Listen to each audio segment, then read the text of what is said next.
आज हम लोग क्लास 9 के मैथ्स का एक नया चैप्टर स्टार्ट करने वाला है जो कि चैप्टर 5 है, इंट्रोडक्शन टू यूक्लिड ज्योमेट्री। तो इस चैप्टर को स्टार्ट करने से पहले एक्सियम्स क्या होता है, पोस्टुलेट्स क्या होता है, ये पता होना बहुत ज़रूरी है। तो एक्सियम्स हम वो सारे मतलब कि स्टेटमेंट्स है जिसका कोई प्रूफ नहीं है, कोई थियोरेटिकल एक्सप्लेनेशन नहीं है, बस मान लिया जाता है कि वो ट्रू है, ठीक है। और वो सारी चीज़ें हर पार्ट ऑफ मैथमेटिक्स के लिए एप्लीकेबल है, चाहे वो एल्जेब्रिक हो या फिर ज्योमेट्रिक हो, ठीक है, या फिर एरिथमेटिक हो।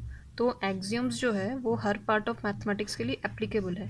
पोस्टुलेट्स भी वैसा ही है, इसका भी कोई प्रूफ वगैरह तो है नहीं और वो एप्लीकेबल है ओनली टू ज्योमेट्री, ठीक है। तो ये हर पार्ट के लिए अवेलेबल है और ये एप्लीकेबल है, और ये वाला चीज़ खाली ज्योमेट्री में एप्लीकेबल है। ऑलराइट, तो यूक्लिड्स ने कुछ एक्सियम्स दिए थे, वो 7 एक्सियम्स थे। तो एक एक करके हम लोग सारे एक्सियम्स को पढ़ेंगे।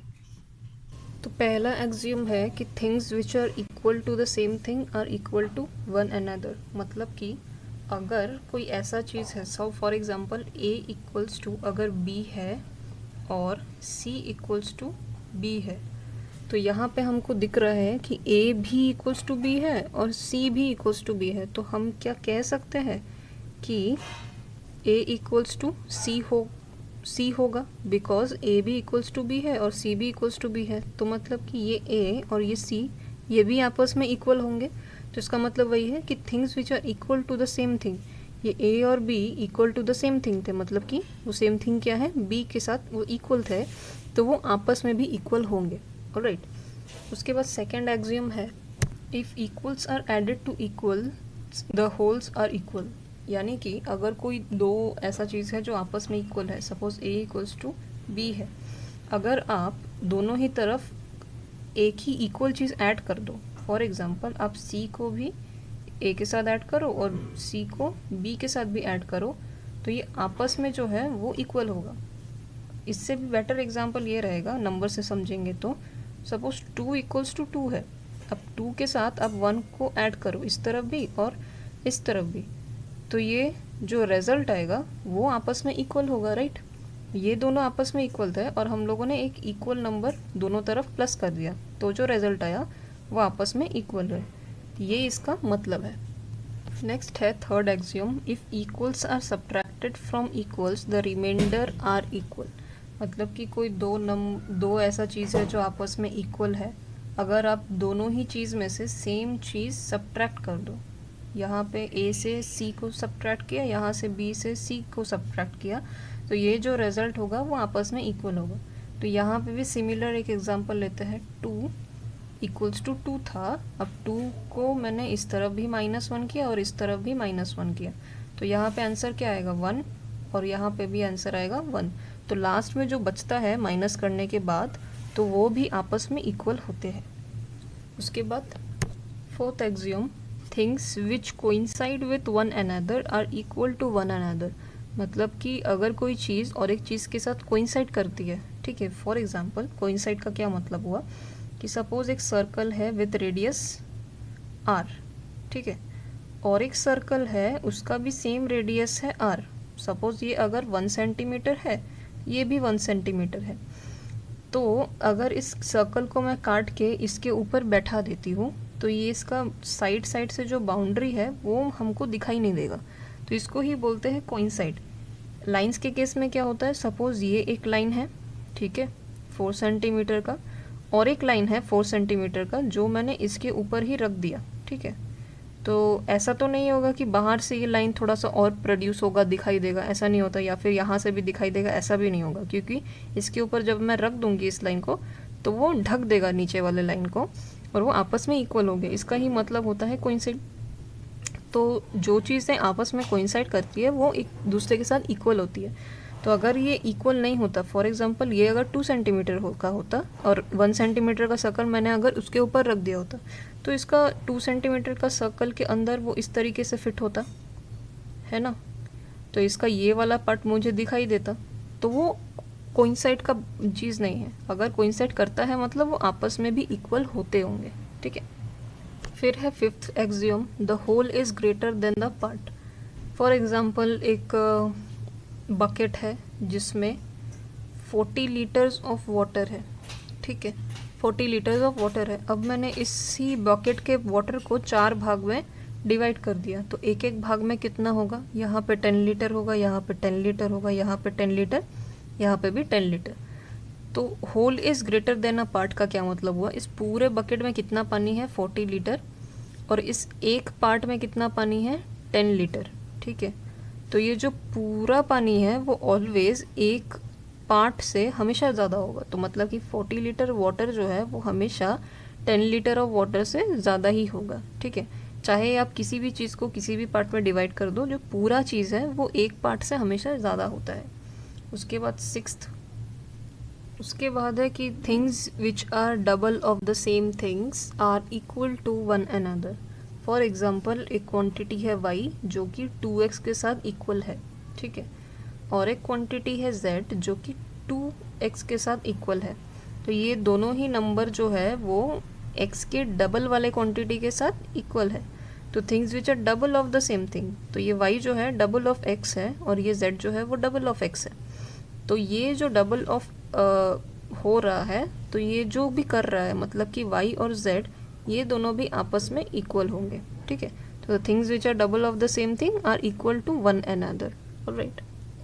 जैसे पिछले में हम लोगों ने देखा कि double of the same thing होने से वो आपस में इक्वल होंगे, तो यहाँ पे अगर half of the same thing होगा तो भी वो आपस में इक्वल होंगे। फॉर एग्जाम्पल y एक ऐसा नंबर है जो कि हाफ ऑफ x के साथ इक्वल है, और z एक ऐसा नंबर है जो हाफ ऑफ x के साथ इक्वल है। तो इसका क्या मतलब हुआ, y z के साथ इक्वल होगा, ऑलराइट। तो चाहे वो double of the same thing हो या फिर half of the same thing हो, तो वो आपस में इक्वल हो जाते हैं। अब एक्सियम्स तो ख़त्म हो गया, उसके बाद है यूक्लिड्स के पोस्टुलेट्स। तो पोस्टुलेट्स यूक्लिड्स के 5 है और एक्सियम 7 है, तो 7 हम लोगों ने पढ़ लिया। अब पहला पोस्टुलेट है कि अ स्ट्रेट लाइन में be drawn from one point two any other point. तो सपोज एक पॉइंट है और एनी अदर पॉइंट ये वाला है, ये P1 हो गया, ये P2 हो गया। तो अब इन दोनों पॉइंट्स में से एक स्ट्रेट लाइन हम लोग ड्रॉ कर सकते हैं, ठीक है। तो ये है इसका मतलब। उसके बाद सेकंड वाला है कि a terminating line can be produced indefinitely, मतलब कि एक पॉइंट से अलग पॉइंट में हम लोग एक स्ट्रेट लाइन ज्वाइन कर दिए हैं, इसको ही बोलते हैं लाइन सेगमेंट। तो ये जो लाइन सेगमेंट है इसको हम लोग टर्मिनेटिंग लाइन क्यों बोलेंगे, क्योंकि ये यहाँ पे ख़त्म होता है और ये यहाँ पे ख़त्म हो जाता है, ठीक है। जिसमें कोई एरो नहीं है उसको टर्मिनेटिंग लाइन बोला जाएगा। अब ये जो टर्मिनेटिंग लाइन है इसको हम लोग इनडेफिनाइटली हम लोग प्रोड्यूस कर सकते हैं, इस तरफ भी प्रोड्यूस कर सकते हैं और इस तरफ भी प्रोड्यूस कर सकते हैं अगर हम चाहे तो, ठीक है। आफ्टर दैट थर्ड वाला है कि a circle can be drawn with any centre and any radius. तो सपोज सेंटर मैं ये ले लेती हूँ और सपोज मैंने रेडियस ले लिया 2 सेंटीमीटर, तो 2 सेंटीमीटर का या फिर 1 सेंटीमीटर का ही रेडियस हो, कुछ भी हो, तो आप एक सेंटर में से किसी भी लेंथ का रेडियस से आप एक सर्कल जो है वो ड्रॉ कर सकते हैं। फॉर एग्जांपल 2 सेंटीमीटर का जो रेडियस है उससे मैं एक सर्कल जो है ड्रॉ कर सकती हूँ, ठीक है। तो ये तो थोड़ा टेढ़ा हो गया, पर कंपास से बनाने से सीधा होता है कि यहाँ पे आप सेंटर लेंगे, सेंटर से कंपास को खोलेंगे 2 सेंटीमीटर तक, फिर उसको आप रिवॉल्व करके एक सर्कल बना सकते हैं, ठीक है। तो circle can be drawn with any centre, कहीं पे भी आप सेंटर लगा लीजिए, चाहे आप इस कोने में लगाइए, यहाँ पे लगाइए, और कोई भी रेडियस का आप सर्कल बना सकते हैं, राइट। फिर बोला है कि all right angles are equal to one another. तो यहाँ पे सपोज एक राइट एंगल बना लिया गया, ठीक है, और मैंने सपोज यहाँ पे एक राइट एंगल बनाया, तो या फिर आप ऐसे भी एक राइट एंगल बना सकते हैं। तो ये सारे जो आपस में राइट एंगल्स है ना वो आपस में इक्वल होंगे, ठीक है, क्योंकि एंगल कितना है 90 डिग्री का ही है, तो वो आपस में इक्वल होंगे। उसके बाद फिफ्थ पोस्टुलेट कहता है कि if a straight line falling on 2 straight line, ठीक है।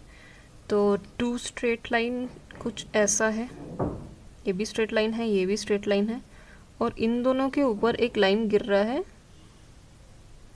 जो कि स्ट्रेट है। तो if a straight line falling on 2 straight line, तो 2 स्ट्रेट लाइन ये है और ये जो लाइन है वो फॉल कर रहा है इन दोनों स्ट्रेट लाइन के ऊपर, makes the interior angle on the same side of it.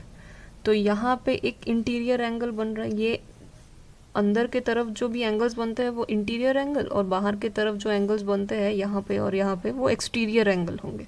ठीक है, तो ये इंटीरियर एंगल हुआ, इस तरफ भी इंटीरियर एंगल ये वाला हुआ। ठीक है, taken together less than 2 right angles. तो अगर हम ये दोनों इंटीरियर एंगल्स को ले, ठीक है, तो हमको दिख रहा है कि ये एंगल जो है वो क्या एंगल है, वो एक्यूट एंगल है, मतलब कि लेस देन 90 डिग्री, और ये वाला एंगल भी जो है वो लेस देन 90 डिग्री होगा। सिमिलरली ये वाला एंगल जो है वो हमको दिख रहा है कि ग्रेटर देन 90 डिग्री है, तो वो ऑब्ट्यूस एंगल हुआ। और ये वाले जो एंगल है ये भी ऑब्ट्यूस एंगल है। तो मतलब कि राइट एंगल का अगर मैं सम करूँ तो मुझे कितना मिलेगा, 180 डिग्री। अब ये तरफ में जो है, सपोज इसको नाम दे देते हैं ए और बी, और यहाँ पे सी और डी।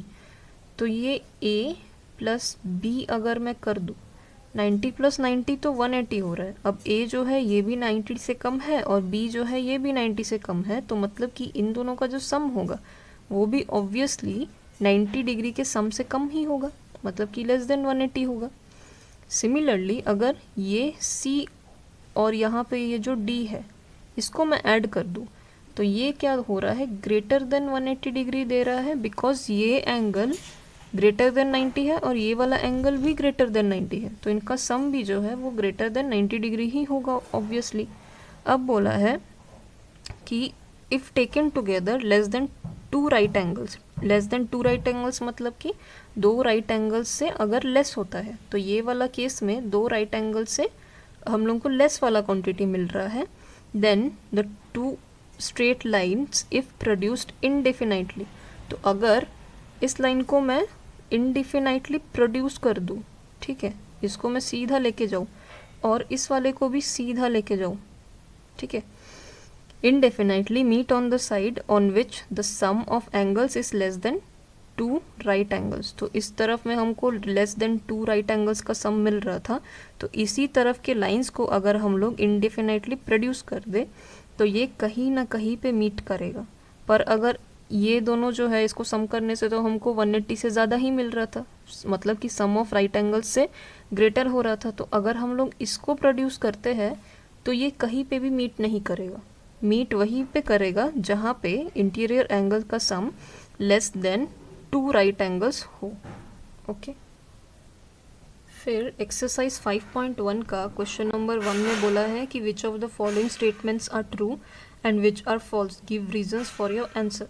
तो पहले वाले में बोला है कि only 1 line can pass through a single point, मतलब कि ये है एक्सरसाइज 5.1, इसका क्वेश्चन नंबर 1 का रोमन नंबर 1 बोल रहा है कि एक पॉइंट से बस हम लोग सिंगल लाइन ही पास कर सकते हैं।